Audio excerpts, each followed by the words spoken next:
اعتکاف والوں کے لیے کچھ معمولات تجویز فرما دیں. کن کن چیزوں سے اعتکاف ٹوٹ جاتا ہے؟ اگر اعتکاف کی حالت میں احتلام ہو جائے تو کیا کریں؟ اعتکاف کی حالت میں اگر گرمی اور پسینہ کی وجہ سے نہانا مجبوری ہو جائے تو اس کی اجازت ہے یا نہیں؟ اگر کوئی ضروری کام ہو تو اعتکاف سے پہلے نیت کر سکتے ہیں کہ میں فلاں کام کے لیے مسجد سے باہر جاؤں گا. معتکف اگر کنگھی کرے، ہاتھ دھوئے، برش کرے تو کیا مسجد سے باہر جا سکتا ہے؟ معتکف کھانا کھانا، افطاری کرنے، خریدنے بازار جا سکتا ہے. غلطی سے گھر یا بھولے سے اگر مسجد سے باہر نکل جائے تو اعتکاف ٹوٹ جائے گا. مسجد کی آداب کے بارے میں بیان فرما دیں. جن لوگوں کو سگریٹ پینے کی عادت ہو وہ اعتکاف میں کیا کریں؟ ضرورت کی وجہ سے مسجد سے باہر نکلا اور چلتے چلتے ہی بات چیت کر لی تو اعتکاف باقی رہے گا. یہ سوال ہے، جلدی سے جواب دیتا ہوں کیونکہ ابھی تھک تو میں بہت گیا ہوں. جلدی اعتکاف والوں کے لیے کچھ معمولات تجویز فرما دیں. اعتکاف والے کچھ معمولات ایسے ہیں جو پوری زندگی کرنے ہیں، وہ ابھی کر لیں تو پوری زندگی انشاءاللہ عادت پڑ جائے گی. شام تکبیر اولیٰ کے ساتھ وہ تو پڑھنی ہے. دوسرا کام یہ کرنا ہے، رات کو تہجد کا معمول 2 رکعت سے لے کے 8 رکعت، تو درمیان ہے 4 رکعت، تو کم از کم 4 رکعت تو پڑھیں نا. اور اس کے بعد دعا مانگنے کا معمول. رات کے آخری حصے میں دعائیں بہت قبول ہوتی ہیں. دل لگے یا نہ لگے آپ نے عادت ڈالنی ہے. دیکھو جب بھی آپ کوئی کام شروع کرتے ہیں شروع میں جوش ہوتا ہے، پھر وہ جوش آہستہ آہستہ ختم، پھر بوریت، یہ اس کی علامت ہے. ابھی عادت نہیں پڑی، پھر آہستہ آہستہ یوز ٹو ہو جاتے ہیں. عادت پڑ جاتی ہے لیکن وہ جذبات نہیں رہتے. یہ جو عادت پڑ گئی نا، کام ہو گیا بس. یہ اصل کیفیت ہے، سمجھتے ہو؟ تو جب بوریت ہونا شروع ہو جائے نا عبادت میں، تو عبادت کا ٹائم اب اصل میں اب شروع ہوا ہے. اور پھر اپنے آپ کو مجبور کر کے اس عبادت کی عادت ڈال دو، پھر اللہ آہستہ آہستہ وہی کیفیات دوبارہ بحال کر دے گا. تو رات کو روزانہ اٹھ کے آپ نے کچھ دیر اللہ کے سامنے راز و نیاز، اور دعا میں نے یوں نہیں مانگا کرو، یوں کرو، پتہ نہیں کدھر غصہ جا رہا ہوتا ہے. اور بھائی تمیز سے جو سنت طریقہ ہے ایسے دعا مانگو، سمجھ رہے ہو؟ ہاتھ چہرے سے دور رکھو، اس طرح دعا مانگو تو تمیز سے. تو اس طرح سے جو ہے دعا کی عادت ڈالو. اللہ سے وحشت اتنی ہے کہ اللہ کے سامنے ہاتھ اٹھانے کا دل نہیں کرتا، اللہ سے دعا مانگنے کا دل نہیں کرتا. آج کے مسلمان کو تو وحشت ہے نا، اس وحشت کو دور کرو، عادت ڈالو اس کی دعا مانگنے کی. دوسرا کام کیا؟ ایک کام تو تہجد ہو گیا، دوسرا کام دعا.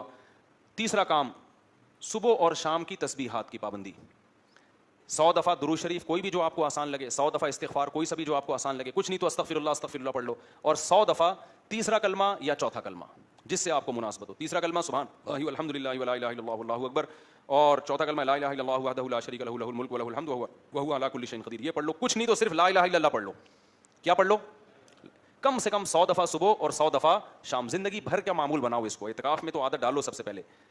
اور اگر 100 دفعہ درود شریف 100 دفعہ استغفار مشکل لگ رہا ہے تو 10 دفعہ درود شریف 10 دفعہ استغفار، اور پھر 100 دفعہ لا الہ الا اللہ یا سبحان اللہ والحمد للہ. سمجھتے ہو کہ نہیں سمجھتے؟ یہ زندگی بھر کے لیے معمول بناؤ. تیسرا کام، یہ 3 نمبر ہو گئے نا. چوتھا کام روزانہ کم سے کم 1 پارہ تلاوت. ویسے تو اعتکاف میں زیادہ کرنا چاہیے لیکن میں ایسا پیکج بتا رہا ہوں نا جو پوری زندگی جس پر عمل ہو سکے. کم سے کم کتنا؟ 1 پارہ. جو قرآن پڑھتے ہوئے اٹکتے بہت ہیں، بہت دیر لگتی ہے، تو وہ ٹائم فکس کر لیں کہ کم سے کم ہم نے آدھا گھنٹہ تلاوت کرنی ہے. آدھا مشکل لگ رہا ہے تو 20 منٹ. نبی صلی اللہ علیہ وسلم کو وہ عمل جو تھوڑا ہو لیکن کنٹینیو ہو وہ زیادہ پسند تھا اس عمل سے جو بہت زیادہ ہو لیکن کنٹینیو نہ ہو. تو آپ 20 منٹ کر لیں، آپ 15 منٹ تلاوت کر لیں، لیکن ڈیلی پابندی سے، چھوڑنی نہیں ہے. پھر اس کو بہتر تو ہے کہ آدھا گھنٹہ کریں کم از کم. سمجھتے ہو؟ اچھا کتنے کام ہو گئے؟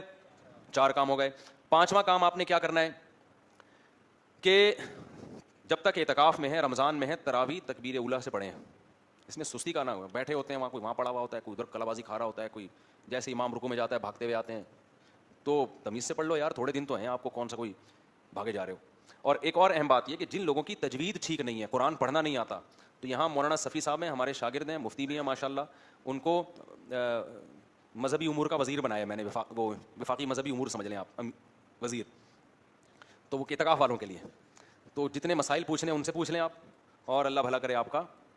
ان سے تجوید بھی سیکھ لیں. وہ قاریوں کو متعین کر دیں گے جن کو تجوید آتی ہے. تو ڈولیاں، وہ جو ہے نا وہ کیا کہتے ہیں، ڈولی، ٹولیاں، سوری، وہ ٹولیاں بنا کے بیٹھیں گے. تو جن کو قرآن پڑھنا نہیں آتا وہ اپنا قرآن اس دوران صحیح کر لیں. تو عام معمولات کیا ہیں؟ ایک تہجد ہے، ایک دعا ہے، ایک تلاوت ہے، صبح شام کی تسبیحات. یہ تو لازمی کریں. پھر کچھ غریبیاں ہیں، اشراق کی بھی عادت ڈال لیں. نہیں تو کم از کم اعتکاف میں تو پڑھیں نا. زندگی بھر کی عادت ڈالیں تو بہت اچھی بات ہے. اسی طرح پھر مغرب کے بعد نبی کا معمول تھا 6 رکعت پڑھنے کا، 2 سنت مؤکدہ، پھر 2 نفل، پھر 2 نفل. تو یہ معمولات بھی کر لیں. عام دنوں میں مشکل ہے تو کم از کم اعتکاف میں کر لیں.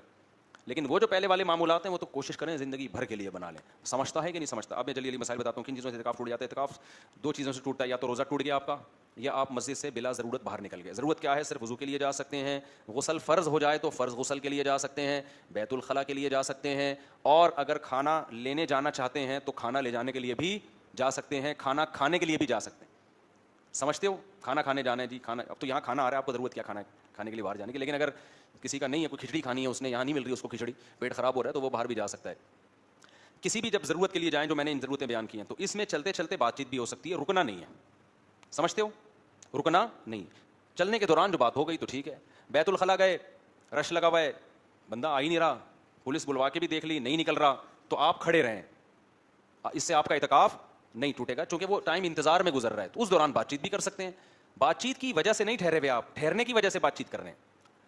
واش روم مسجد کے اجتماعی ہوتے ہیں, ایک واش روم میں آپ کو نہیں سمجھ میں آ رہا یار یہ گندا واش روم ہے, دوسرا صاف ہے. ہوتا ہے بعض دفعہ اجتماعی جب نظم ہوتا ہے تو اس میں کچھ اونچ نیچ ہو جاتی ہے, تو آپ کا وہاں نہیں جانے کا موڈ ہو رہا آپ کا, تو آپ ٹھیک ہے, یہ بھی ایک شرعی مجبوری ہے, تو آپ کہیں نہیں بھائی میں اسی واش روم میں جاؤں گا, یہاں سے جب بندہ آئے گا تو میں جاؤں گا, ورنہ اس والے میں نہیں. بعض لوگ اس کا کموڈ کا استعمال کرتے ہیں, بعض دوسرے واش روم استعمال کرتے ہیں, تو یہ سب ضرورت میں داخل ہیں.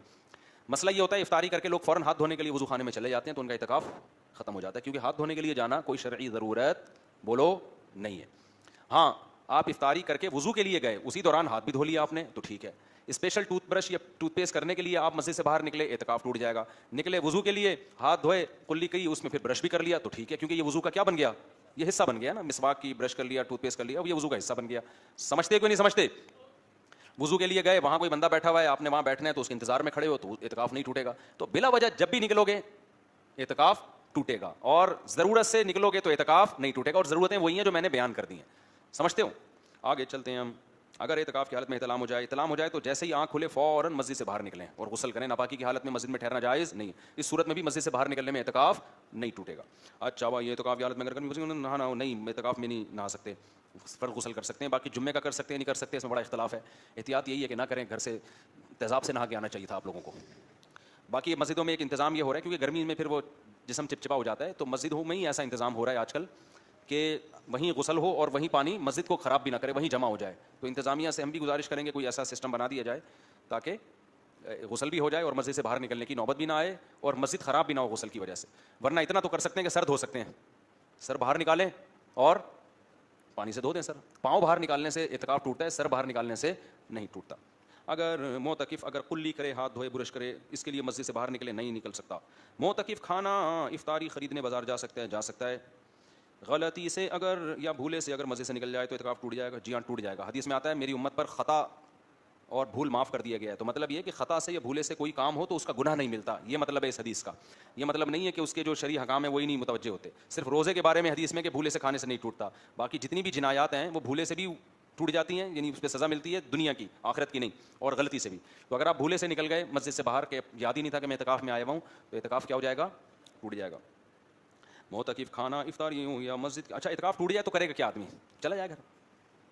تو جس دن کا اعتکاف ٹوٹا ہے نا اس دن کی قضا اس پر واجب ہے. تو اگلے مسجد میں آ جائے اور پھر کیا کرے, مغرب سے پہلے نیت کر لے کہ کل جو میرا آج جو اعتکاف ٹوٹا تھا یا کل رات جو ٹوٹا تھا, تو میں نیت کرتا ہوں اس کی ایک دن کی قضا کر رہا ہوں, اور پھر مغرب کے بعد اس قضا کی نیت سے بیٹھ جائے, 24 گھنٹے پورے کر لے, وہ قضا کیا ہو جائے گی, کیونکہ جس دن ٹوٹتا ہے نا اسی دن کی قضا واجب ہوتی ہے. تو ایک دن کی قضا اس پر کیا ہو جائے گی, واجب ہو جائے گی. تو ایک دن کی قضا کر لے اور پھر نفلی نیت سے بیٹھ جائے, کیونکہ ایک نیت کی ہے مسجد میں بیٹھنے کی. اب غلطی سے ٹوٹ گیا, اب گھر جا رہا ہے تو بیٹھ جائے. بھائی مسجد کو سب بیٹھے ہوئے, تو کیوں نہیں بیٹھ رہا ہے یہاں پہ, تجھے کیا تکلیف ہے, اللہ اللہ کر لے بیٹھ کے. اب آیا اللہ کے لیے قربانی دے کے, اور یہ تو فقہی حکام ہے کہ ٹوٹ جاتا ہے, اللہ کی نظر میں تو چونکہ غلطی سے ٹوٹا ہے تو ہو سکتا ہے نفلی اعتکاف کے لیے بیٹھ جاؤ, اللہ ثواب کون سا دے, پورا سنت والا ثواب دے دے کہ بھائی اس بیچارے کو پتہ نہیں تھا. آگے چلتے ہیں ہم. مسجد کے آداب کے بارے میں بتا دیں. مسجد میں ہنسی مذاق اس طریقے سے کرنا کہ پتہ ہی نہ چلے کہ یہ گٹکے کی دکان پہ بیٹھا ہوا ہے یا مسجد میں بیٹھا ہوا ہے, یہ بہت بری حرکت ہے. سمجھتے ہو؟ یہ نہیں کہہ رہے ہم کہ آپ چپ بیٹھے رہیں اور کوئی بات چیت ہی نہ کریں, ایسا نہیں ہے, لیکن تہذیب کے دائرے میں. اگر مزاح بھی آپ کر رہے ہیں تو تہذیب کے دائرے میں. ہاں ایسی ہنسیاں نکالنا جیسے وہ گٹر کے ٹھکروں پہ نہیں لوگ بیٹھے ہوئے ہوتے باتیں کر رہے ہوتے ہیں, یا چیخو پکار, ابے ہوئے ادھر آؤ ادھر آؤ, اس طرح کی چیخو پکار نہ کریں, بہت سخت بے ادبی کی بات ہے. اچھا بھائی, بعض لوگوں کو سگریٹ پینے کی عادت ہو, وہ اعتکاف میں کیا کریں؟ مسجد کے اندر تو سگریٹ نہیں پی سکتے, ہمت کر کے سگریٹ سے بھی توبہ کر لیں. ایسی کی بولو تیسی, چھوڑ دو یار سگریٹ کو, کوئی ڈھنگ کی چیز نہیں ہے, دھواں نکلے گا, پھر بتا رہا ہوں میں, قبر میں بھی دھواں نکلے گا. تو اگر نہیں توبہ ہو رہی, روزے میں تو نہیں پی سکتے, تو پھر اس کا طریقہ یہ ہے کہ سگریٹ پینے تو باہر جا نہیں سکتا, باہر جب گیا ہوا ہے نا کسی کام سے, شرعی ضرورت سے, اس دوران پی سکتا ہے. مثال کے طور پر واش روم جانا ہے تو مسجد سے باہر نکلتے ہی, اب میں سگریٹ پینے کے کیوں طریقے سکھاؤں تم لوگوں کو, میں پاگل ہوں مجھے گناہ دلوا رہے ہو. میں سگریٹ پینے کا طریقہ نہیں بتا رہا, بس میں یہ بتا رہا ہوں کہ اعتکاف نہ ٹوٹے. تو آپ نے کیا کیا, جاتے جاتے نکال کے جلا لی اور چلتے چلتے پینا شروع کر دیں, کیونکہ آپ جا تو واش روم کی طرف رہے ہیں نا, تو چلے جائیں وہاں, جتنی دیر تک واش روم میں بیٹھے رہیں سگریٹ بھی پیتے رہیں آپ, خود آپ کا ضمیر کہے گا کہ تو انسان کا بچہ بن جا, چھوڑ دے اس چیز کو. سمجھ رہے ہو؟ تو سگریٹ اس طرح سے تو پینے سے اعتکاف نہیں ٹوٹے گا, لیکن اگر سگریٹ پینے کے لیے رک گئے, اسٹے کر لیا, تو پھر اعتکاف ٹوٹ جائے گا. اور پھر سگریٹ پینے کے بعد نا جب وضو کریں تو کلی اچھی طرح کریں, اس کے اسمیل نکالیں. آخری سوال, ضرورت کی وجہ سے مسجد سے باہر نکلا, چلتے چلتے ہی بات چیت کر لی, تو چلتے چلتے بات چیت کری یا واش روم میں انتظار ہے اس دوران بات چیت کر لی, تو اعتکاف نہیں ٹوٹتا.